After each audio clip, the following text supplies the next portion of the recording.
Volleyball federation of India ಕಳುಹಿಸಿರುವ ಸುತ್ತೋಲೆಯ ಆದೇಶದ ಪ್ರಕಾರ ಮಾರ್ಚ್ 9 ರಿಂದ 12 ರವರೆಗೆ ಪುದುಚೇರಿಯಲ್ಲಿ ಹಿರಿಯ ಪುರುಷ ಮತ್ತು ಹಿರಿಯ ಮಹಿಳಾ ಬೀಚ್ ವಾಲಿಬಾಲ್ ಚಾಂಪಿಯನ್ಶಿಪ್ ನಡೆಯಲಿದೆ.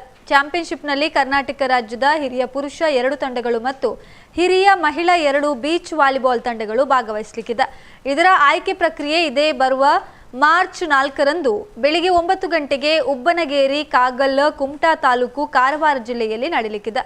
ಭಾಗವಹಿಸುವ ಆಟಗಾರರು ತಮ್ಮ ಮೂಲ ಆಧಾರ್ ಕಾರ್ಡ್, ಫೋಟೋ ಮತ್ತು ಬೀಚ್ ವಾಲಿಬಾಲ್ ಆಟದ ಕಿಟ್ನೊಂದಿಗೆ ರಾಜ್ಯ ವಾಲಿಬಾಲ್ ಅಸೋಸಿಯೇಷನ್ ಇದರ ಅಧ್ಯಕ್ಷರಾದ ಹರ್ಷ ಆರ್ ಮತ್ತು ಪ್ರಧಾನ ಕಾರ್ಯದರ್ಶಿ ಆಂಟೋನಿ ಜೋಸೆಫ್ ಇವರಿಗೆ ಒಪ್ಪಿಸತಕ್ಕದ್ದು.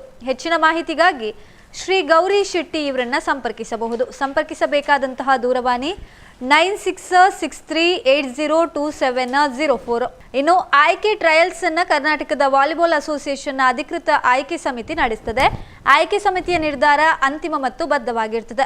ಆಯ್ಕೆಯಾದ ಆಟಗಾರರಿಗೆ ನುರಿತ ಕೋಚ್ ಮೂಲಕ ಕೆಲವು ದಿನಗಳ ತರಬೇತಿಯನ್ನು ನೀಡಲಾಗುತ್ತದೆ ಎಂದು ಕರ್ನಾಟಕ ರಾಜ್ಯ ವಾಲಿಬಾಲ್ ಅಸೋಸಿಯೇಷನ್ ಇದರ ಕಾರ್ಯಕಾರಿ ಸಮಿತಿ ಸದಸ್ಯರಾದ ಸಲ್ಮಾರ ಶರೀಫ್ ಪತ್ರಿಕಾ ಪ್ರಕಟಣೆಯಲ್ಲಿ ತಿಳಿಸಿದ್ದಾರೆ.